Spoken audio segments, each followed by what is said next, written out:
Hello, everyone. Welcome back to another episode of Sober Yoga Girl podcast.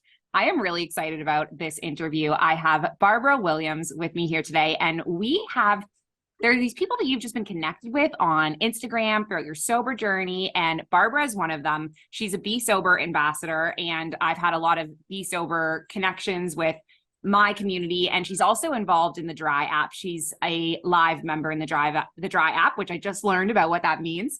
And I'm just so excited to hear a little bit more about her sober journey. She's 800 days sober as of this week, which is an amazing accomplishment. So welcome, Barbara. How are you? I'm great. Thank you for having me, Alex. Thank you. Good to be here. Thanks Really for good being to be here. And congratulations on 800 days. 800 days is a huge number. Isn't it? I haven't got an app or anything, so I often do how long ago was the 7th of February 1921 on Google, and it was 700 and a few days ago, and I thought, oh my gosh, it's going to be 800 days on Saturday. Saturday just gone, it was 800 days, and so yeah, that is a big number, and I'm very pleased with myself. You know what? You're the first other person I've met who I'm the same way. I don't have an app. I will just type into Google how many days since April 13th. And whenever people hear that, they always say, there's like counter apps that you can have. And I'm like, I know. But I think I deleted my counter app because it was like taking up too much space on my phone. And then I just like never got it back again, And so I'm always Googling my I never sober days. had one. And your sober day is the day after my daughter's birthday. So I will always remember that. That's amazing. What's your sober date? February 1921. No, 1921, sorry. Sorry, I thought I was going to say my birthday then, but my birthday isn't 1921 either. It's 2021. February 2021. Oh, my gosh, that killed me. That's so funny. So 2021. Okay. 7th of February. I don't have any connection to that. Well, it's 2 months before my birthday. So there, I'll always remember that. Yeah, there's always a date connection. The 7th, my birthday is the 7th of July. So seven has always been a lucky number for me. And the day, it was just a coincidence that it is the 7th of February, but I'm happy that it is. My birthday is the 7th of April, and my psychic's birthday is the 7th of July, actually, Dan. And we were just talking about like the spirituality of the number 7. There's 7 days in a week, there's 7 chakras. 7 is like a pretty special number. And so, and that's kind of cool. Oh, that's giving me goosebumps again. That's twice this morning. You've got to stop this.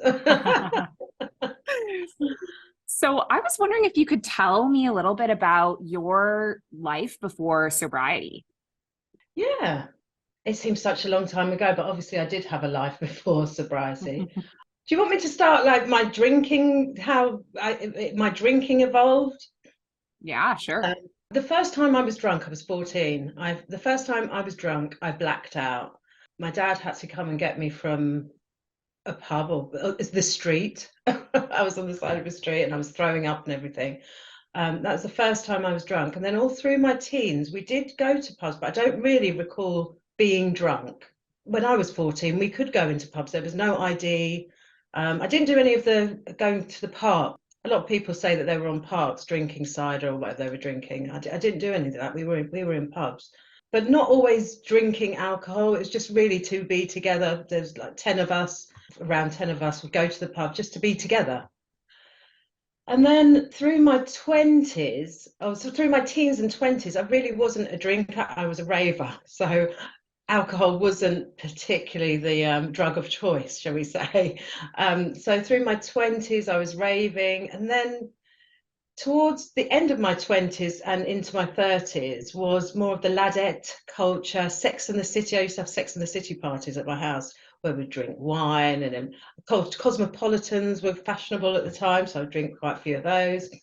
And then it was a gradual progression really into binge drinking, weekend binge, blackout drinking, drunk, not remembering going to bed, just at the weekends. And then I would say most of my 40s, it was gradually creeping into the week.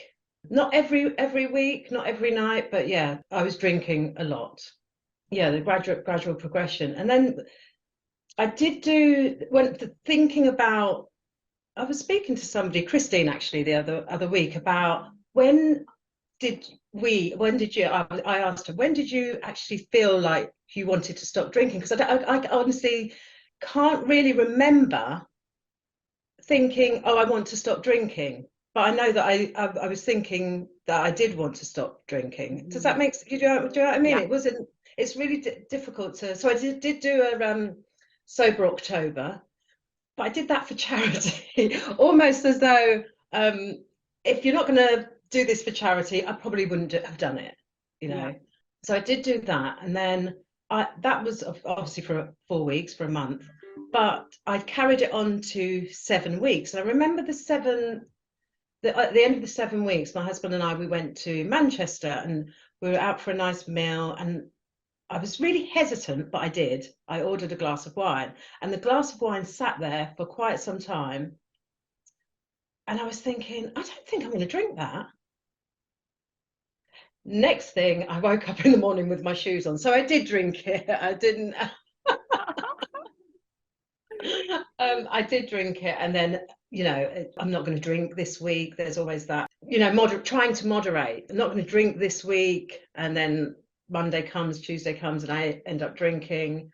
Or I would, so white wine was my poison of choice. I'd drink Prosecco or Cava, thinking that this glass is smaller, I'm drinking less. It's not as alcohol, the volume of alcohol is not as high. But then I'd just drink more, and then if I didn't feel that drunk feeling, I would end up drinking wine again. And then I did do I tried to do a dry January. So January is a funny month to be sober, isn't it? It's that, well, for me to start to be sober, there was booze in the house still from Christmas and New Year, and I started on the 4th of January, so I didn't even start on the 1st. And it was someone's birthday, I think, and went out on the 13th or 14th. So I did 10 days being sober and just carried on drinking again. Okay, a pivotal moment for me was I said to my daughter, so I've got a daughter, Candice, and she's got 2 children, but at the time she had one, and it was Zachary, so my grandson. And we'd meet halfway because she lives in Cambridge, I live in Sheffield, so we're 2 hours away from each other. So we meet halfway. I have Zachary, I have my time with my grandson, Candice has some time to herself. And I said to Candice, on a Sunday, I almost rush to get him back to you so I can go home and have a drink. And so that was kind of not wanting to spend time with my grandson to want to go home to start drinking. Yeah. And when I say that out loud, that makes me feel awful. It honestly makes me feel awful. So that was a moment where I thought, no, I really need to think about my drinking. And then lockdown came, and then that really does magnify, shine a light on what to me, how much I was actually drinking.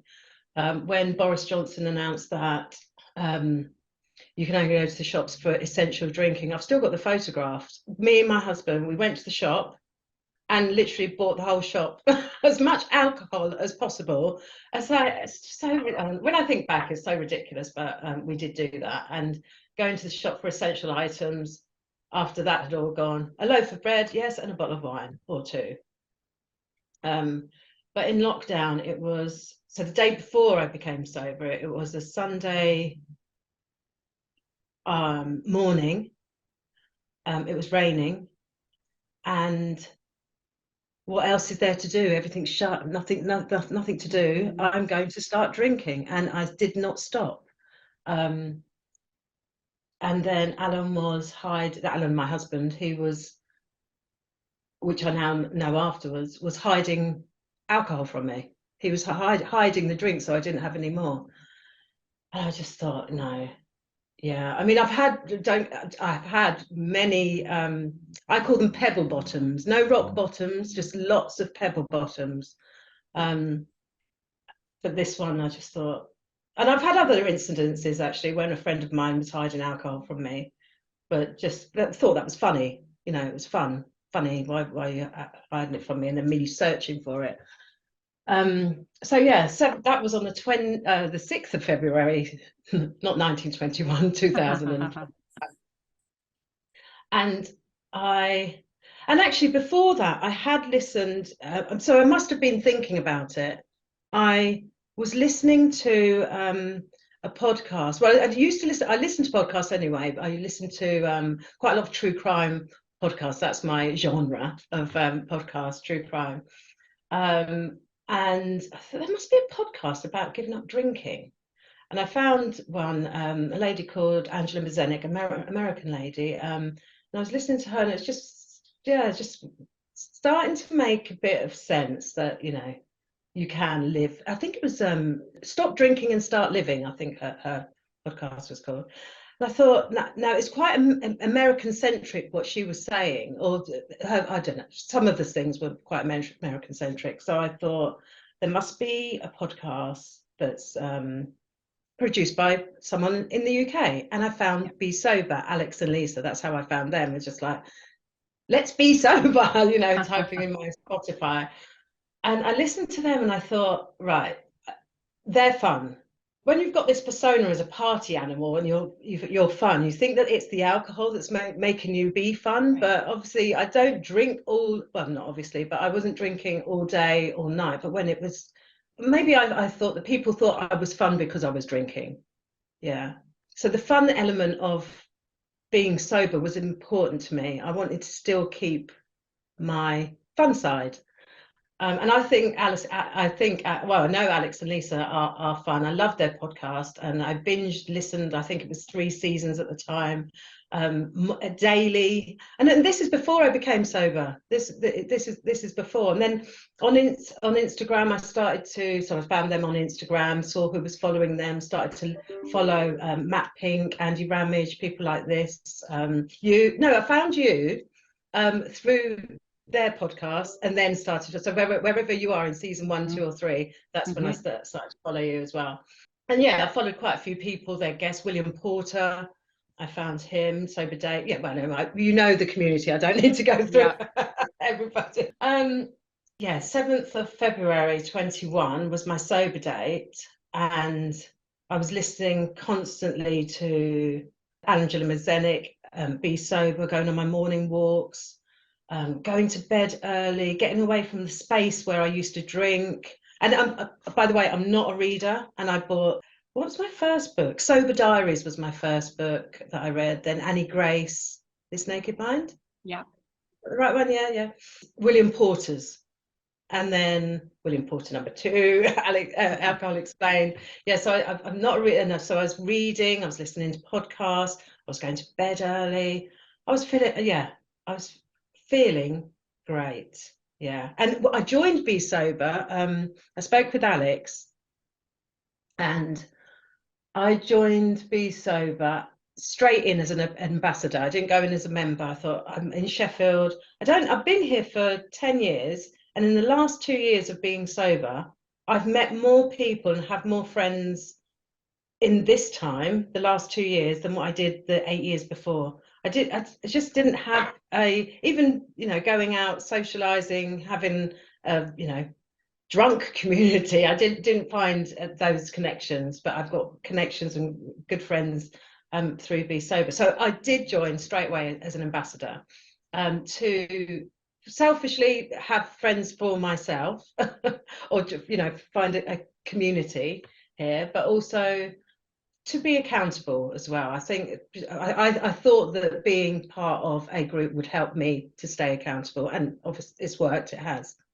So joined Be Sober as an ambassador, and that was I think it was in July 21. So just after my 50th birthday, April, May, June, July. So 3 months into sobriety, I joined Be Sober, and then I did my first meetup in October of that year, and my first brunch was in 2022. Yeah, we're in 23 now. So I've been doing brunches for a year now. So that the last month of every Saturday, I put on a Be Sober brunch most Saturdays. Yeah, so that's that's how I've been staying sober. And the Dry app, I'm a life member there. I was really privileged for Matt Pink to reach out to me and ask me to be a life member there. And that has That was last December. It was launched last December 22. And being a Life member, I've kind of come out of my comfort zone. Well, not kind of, I did. I came out of my comfort zone with the app in doing lives.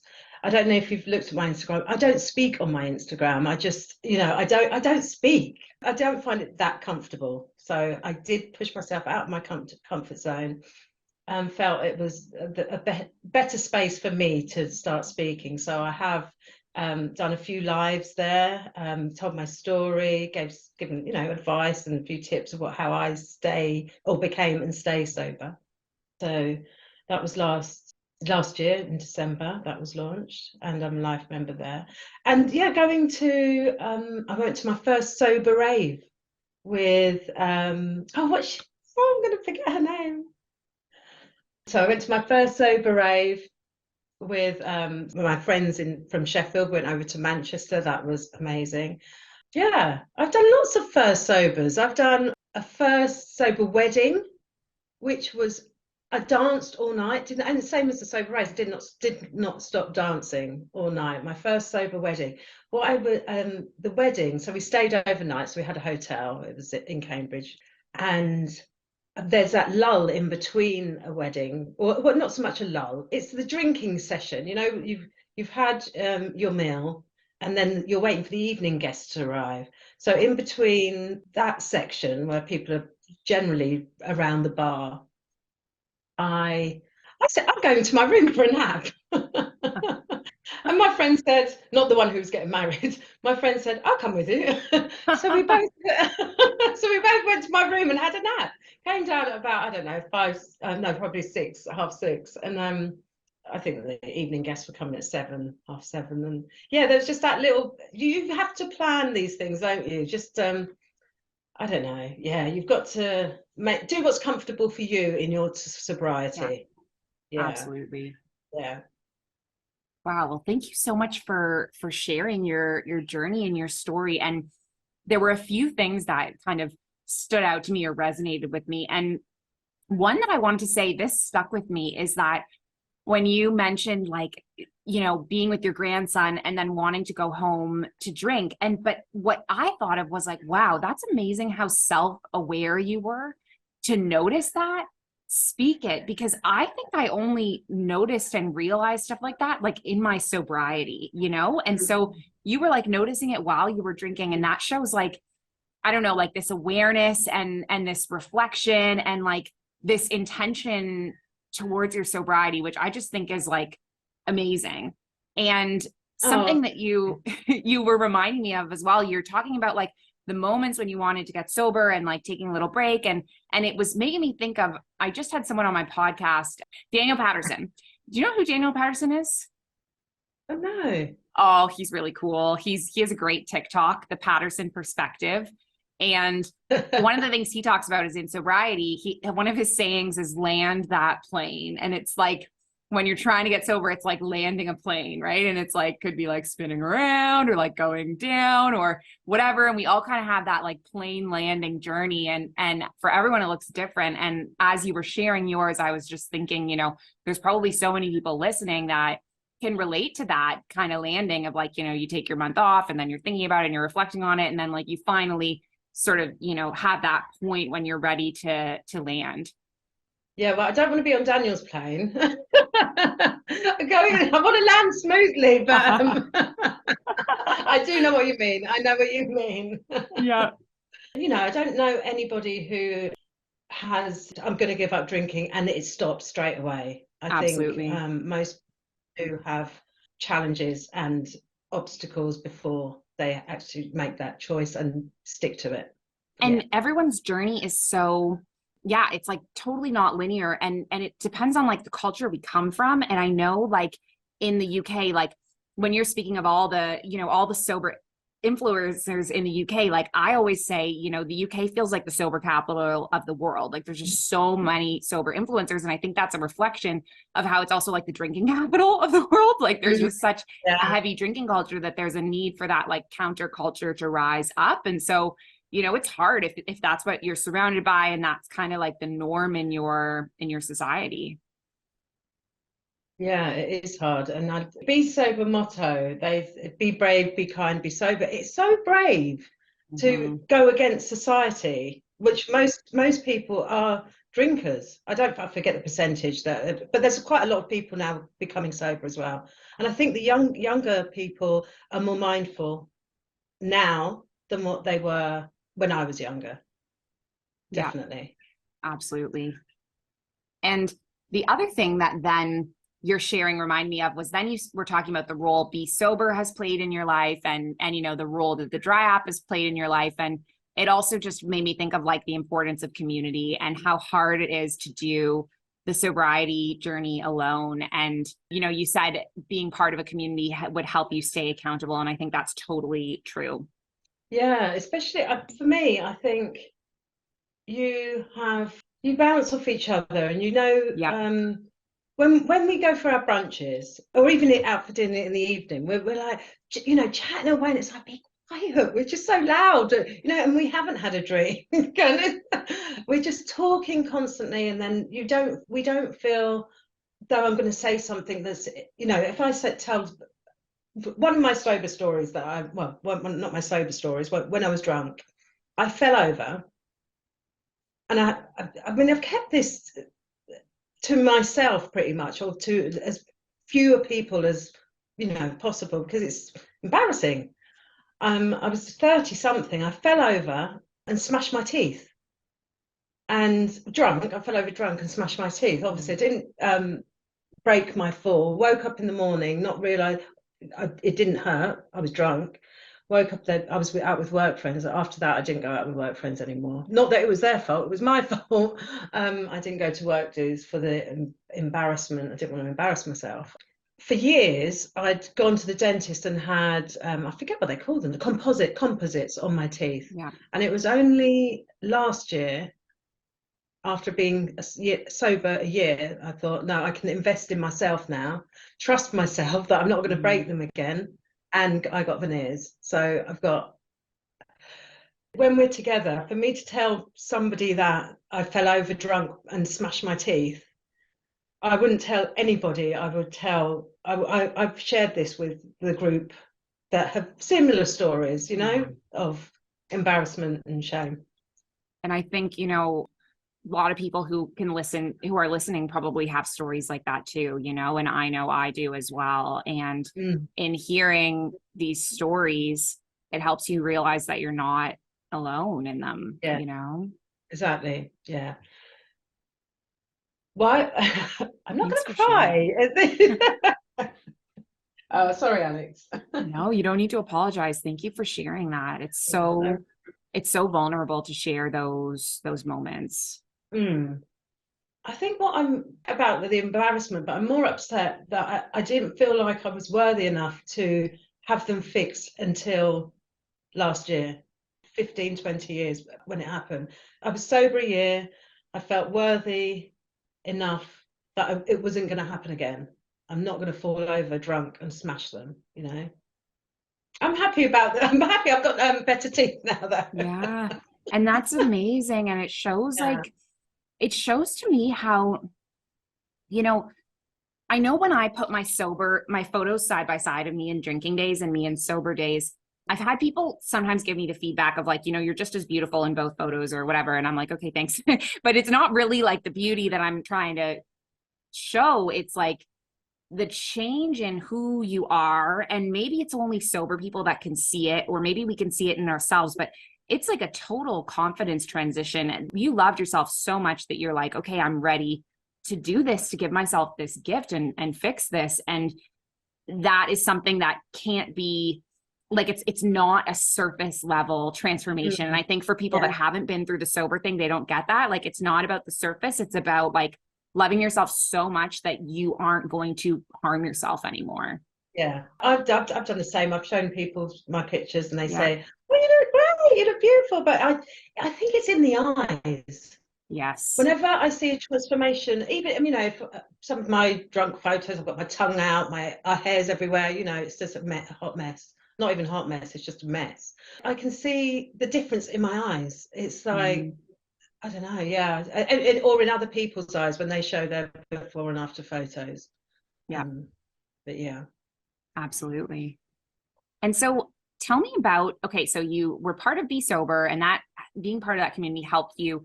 What else did you like, what were some of the strategies or tools that you used in your early days to get through like cravings and triggers? Well, I mentioned podcasts, walking. I Yeah. used to walk before when I was drinking, always exercise, but I think exercising now is more a bit of a meditation. I was thinking Yeah. this when I was on the treadmill the other day. I find it, I just switch off rather than thinking about, I used to exercise to to sweat out the alcohol. Now that's not funny, but that's what I used to think. I'm Yeah. exercising to sweat out the alcohol. Yeah. So yeah, I exercise regularly. I went for a walk this morning. I like walking with friends, you know, the sober group. What did I do? So podcasts, I took myself away from where I used to drink. That is yeah, so rather than sitting in front of the TV watching drinking, I would sit somewhere else and read. I would go to bed early. If anyone asked me, my top tip I would say is go to bed early. Catch up on all that missed sleep that you've had, which I thought I was sleeping, but obviously I was just passing out, not Yeah. sleeping properly. Community, whether it's online or in person, is important. Even if you're just a voyeur on Instagram or on a Facebook group, just reading other people's comments. Yeah, I think the podcast, almost like hypnotism for me. The Yeah. podcast, I would binge. Even sitting here working, I would have a podcast on in the background. Yeah. Alcohol-free drinks. Mm, AF drinks. I know that can be triggering for some people, but like I mentioned, I was a wine drinker. I never really drank lager. So I did have 0% alcohol lagers quite frequently in the beginning. I don't have them so much now, or any AF drinks. It's just a tonic water, cup of tea. Love a cup of tea now. yeah. AF drinks are amazing. We actually didn't have them in the UAE when I first got sober. And then I remember going back to Canada and having them for the first time. Like I was 3 months sober and I just thought they were amazing. And then of course they made it to Abu Dhabi and then I just got like addicted to those. So it's been a blessing. Now Bali doesn't have any and I'm just back to like the normal, which is really good. Yeah, that's good. Well, so is Bali a drinky culture, or That's a not really? That's a good question. I was just speaking about it with I have a sober retreat group that's here right now and I was telling them, there is drinking that happens in Bali, but it's mostly people on vacation. Like so I'll see drinking when I'm like around the town, but I can tell that they're vacationers.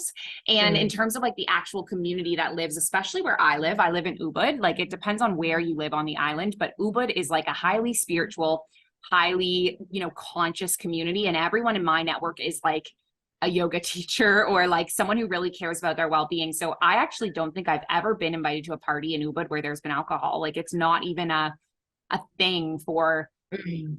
local people. It's not even a thought of like, I don't even have to say that I'm not going to drink if I go out to dinner with someone because it's not, I never am around it. Like I see people drinking at the other tables, but you can tell that they're on vacation, especially if they're having a beer at like noon. You can just tell like, okay, you're on vacation, And so that's really cool to feel like I'm part of this sober conscious community. It does make it hard. Like before the pandemic ended and I was here, I was trying to run local sober girls yoga events for local people. And I've like kind of given up a little bit on that concept. And I really just do it internationally. And then in my studio, I teach classes open to everyone. And the reason why is because sobriety is the norm. People don't really seem to Mm. need a support group. Yeah, Whereas like, you need it in other places, like in the UK, in the Middle East, in Canada, like in every other society that I've lived in, it's so out of the norm to be sober that you need a little network of people to kind of rally around you. yeah. Oh, that's good. That's good. Yeah. Maybe it'll be like that here one day. I absolutely think it's coming. Like, you know, as you were saying, the millennials, like the younger generation is drinking way less. And I'm finding this awareness around alcohol that I've never seen before. Like it's hitting, you know, the news, there's articles, there's Mm. conversations. So many people are sober curious. And I think by the time I have children, like within the next 5, 10, you know, 15 years, maybe when my kids are like teenagers, I don't think they're going to have the same drinking culture that we did. Yeah. Yeah, it's going to be a bit like smoking was in, I don't know, 50s and 60s, which is that. Yeah. I can remember smoking on a plane. Oh my goodness. Wow. I've heard Yeah. this story of, so my granddad and my nana were both smokers. Mm. And I never saw my nana smoke, but my granddad smoked when I was young. And I only know this because my sister, when she was like 2 years old, she came outside and looked around the corner and turned to my granddad, and he was like hiding his smoking. And apparently my sister was like, "Granddad, are you smoking?" Like she just was like shocked because she was raised with this culture of like never smoke, it's so bad for you, you know, that's what everyone said. And she was like just stunned to see him Mm. smoking. And I think it will be the same thing like when we are like when my kids, well, hopefully they won't be around that drinking. Like, I mean, maybe my parents might still drink. Maybe that will be that way. My kid will turn out and be like, "Grandma, are you drinking?" Yeah. Okay. I was gonna ask you, what have been some of the biggest like positive things that have come from your sobriety?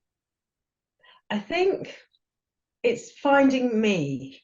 Mm, I think that's one of the biggest ones. I think it was around about 6 months. I did put a post on Instagram and said something about finding, my authentic self and knowing what that meant to actually put that. yeah. Yeah, I feel like being myself. And now that I'm more myself, I feel like I've got a much better relationship with my daughter. It's yeah, we speak more honestly to each other. Yeah, it's just more. I don't know. We just have a so much better relationship. All my relationships are better. My husband still drinks, but I think because I'm not drinking, it's he's drinking less, a little less, and yeah, I think it's just better. It's just really hard to say what everything just seems to be and feel better being sober. Love that. Love that answer. Everything's better. Yeah, And it it's is. so true. It's so Even true. work. I'm sat here at my work desk. I would my boss is he knows that I've gone sober. I told him quite early on. And we were out. We were at I can go to work dues now. You see, I was at a work do, and we were sat having dinner, and the ladies they were ordering drinks, and I can't remember what I ordered, and she said, "You don't drink?" And I said, "No." And she said, "Why?" And he said, my line manager said, "She's much better not drinking." He answered for me. And my work, I've had in the last 2 years, I've had 2 promotions. And that wouldn't have happened if I was still drinking. I would finish work at 5 o'clock and be wanting to be drinking. Simple as that. And now I was in a meeting last night, a work meeting at 9 o'clock that I put in the diary. I wouldn't normally have put that in the Yeah. diary, you know. So yeah, everything is better. Everything. Yeah. Oh, that's amazing. And it's amazing how, you know, you don't think it's going to have that trickle effect on like your accomplishments and just your, you know, your ability to like even get promotions. Like, you know, I think someone who hasn't been through the sobriety journey might not understand how that's correlated, but it's just like your energy, your confidence, your everything. So I can Yeah. totally relate to that. I don't think I've ever been promoted before I was Wow. so not sober. Yeah. Oh no, no, that I think I had once, but I mean, some people might. For me, yeah, like you say, it's about the confidence, and I've gained so much confidence in the last 2 years. And most people who know me would think that I am confident, Mm. um, But most people who see me, who think they know me, I'm normally drunk. You know your friends that you go out with, and you don't see them in everyday life, but you see them in at a party, or I've got to mention my little book of confidence. Oh, love that. And I often post this in the Be Sober Facebook group or on the Dry app, just little. I've had this on my desk for about 12 years. So before I came to Sheffield, and I love, and they're only tiny little quotes in there, 3 or 4 lines. I don't think you can see 3 or 4 lines, but it's just so Yeah. lovely, and it just gives me a boost when I pick it up and have a little read of that. And I don't do it every day, but I just love my little book of confidence. Love that.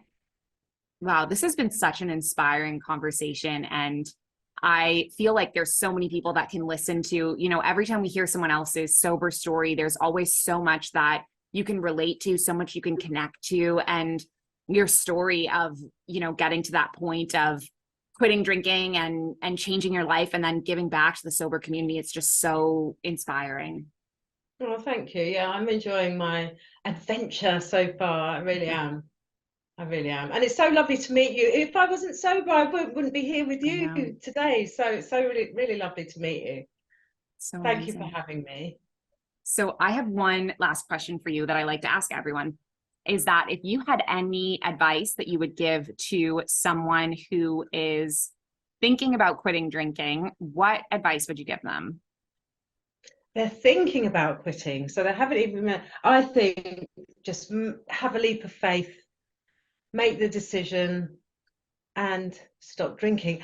Do a little bit of not an investigation, maybe listen to some podcasts, go on Instagram, just go through some reels, look at Yeah. sober accounts. For me, it was about still having fun. So for somebody else, it might be that they still want to, I don't know. I was going to say walk, to go hiking, trekking. I mean, there's loads of sober hiking, trekking groups, but there might be somebody who wants they don't want to give up something, but the only thing they're giving up is alcohol. They're gaining so much more. There's nothing to lose. That's so true. Oh, it has been so awesome to meet you. And thank you so much for being vulnerable and sharing so much of your story with us. I really appreciate it.